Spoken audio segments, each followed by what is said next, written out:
siku zote za maisha yako. Mungu alipowaumba nyoka walikuwa na miguu. Kwa kuwa nyoka alitumiwa na Shetani kusababisha wanadamu watende dhambi, Mungu alimlaani aende kwa tumbo. Ulijua kuwa majoka yana alama ndogo chini ya ngozi ambapo wakati fulani ilikuwa wawe na miguu? Kwa kuwafanya nyoka wawe chini ya hayawani wote, Mungu aliwapa jamii ya wanadamu ukumbusho kuwa kwa wakati wake atakapomponda kichwa yule nyoka wa zamani aitwaye Ibilisi na Shetani audanganyaye ulimwengu wote. Kisha Mungu akamwambia Shetani aliyemtumia nyoka, nitaweka uadui kati yako na huyo mwanamke na kati ya uzao wako na uzao wake, huo utakuponda kichwa na wewe utamponda kisigino. Huu ulikuwa wa kwanza kati ya unabii mwingi ambamo Mungu hatua kwa hatua alifunua mpango wake wa siri wa kuwaokoa watu kutoka kwa Shetani, dhambi na kifo. Shetani na wafuasi wake hawakuujua mpango huo, maana mfalme aliweka unabii huo kifumbo.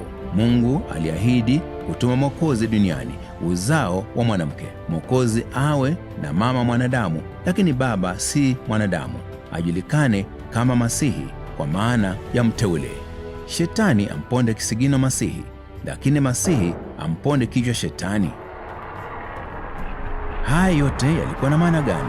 Baadaye mfalme aliweka wazi, lakini wakati huo Mungu alikuwa amewapa Adamu na Hawa tumaini.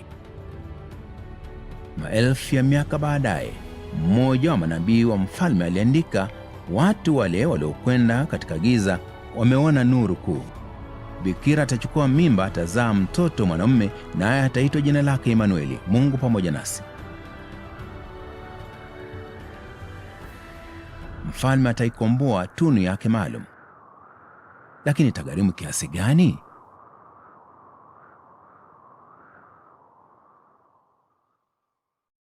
Unakumbuka walichofanya Adamu na Hawa baada ya kula tunda waliokatazwa? Walijifanyia nguo za majani ya mtini. Nguo zao hizo ziliwafanya wajisikie vizuri mbele ya Muumba na mhukumu wao? La, walijisikia kuwa na aibu na hatia. Hawakuwa na njia kujiweka sawa kwa Mungu. Hivyo Mungu alifanya jambo kwa ajili yao.